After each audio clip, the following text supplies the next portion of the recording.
नमस्कार, जोहार। खबरों का खतियान देख रहे हैं आप। मेरा नाम अभिषेक भारती है। कोल्हान दौरे का ये तीसरा दिन है और तीसरे दिन मैं आ पहुंचा हूं आदित्यपुर में। आदित्यपुर में मैं ऐसी जगह पर हूं जिस जगह का नाम बनता नगर है। थोड़ा सा मैं आपको बता देता हूं कि ये एरिया कौन सा है।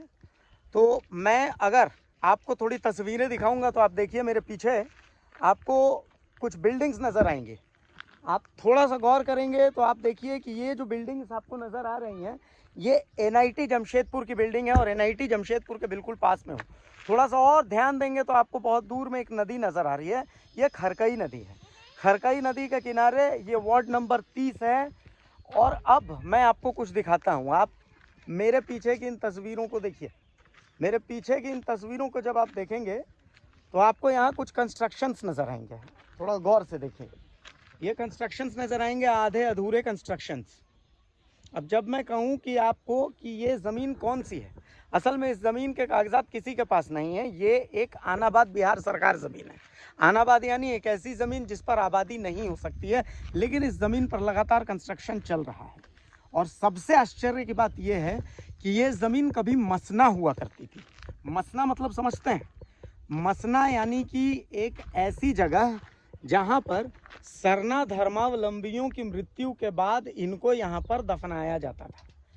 अभी कुछ दिनों पहले एक सरना धर्मावलंबी की मौत होती है, वो उनसे यहाँ दफनाने के लिए आते हैं और यहाँ पता चलता है कि कंस्ट्रक्शन हो गया है, यहाँ जगह ही नहीं है जहाँ पर किसी को दफनाया जा सके।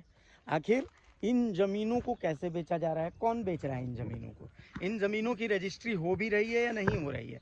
आखिर इन ज़मीनों की रजिस्ट्री कौन कर रहा है, किस आधार पर इन ज़मीनों की रजिस्ट्री की जा रही है? देख लीजिए, ये पूरी मसना की ज़मीन है और इस मसना की ज़मीन का कारोबार चल रहा है आदित्यपुर सरायकेला में और इसे देखने वाला कोई नहीं। ये गम्हरिया अंचल के तहत ये सारी ज़मीनें आती हैं। बनता नगर की ये ज़मीन खरकई नदी के किनारे एनआईटी के बिल्कुल पास में, ये देख लीजिए, ये एनआईटी जमशेदपुर की बिल्डिंग आप देख रहे हैं और आपको मैं ये तमाम तस्वीरें दिखा रहा हूँ।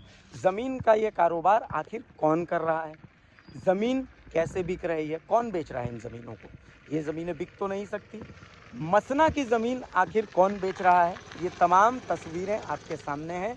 इसका जवाब सरकार को देना चाहिए, प्रशासन को देना चाहिए, सरायकेला प्रशासन को देना चाहिए। नमस्कार, जोहार।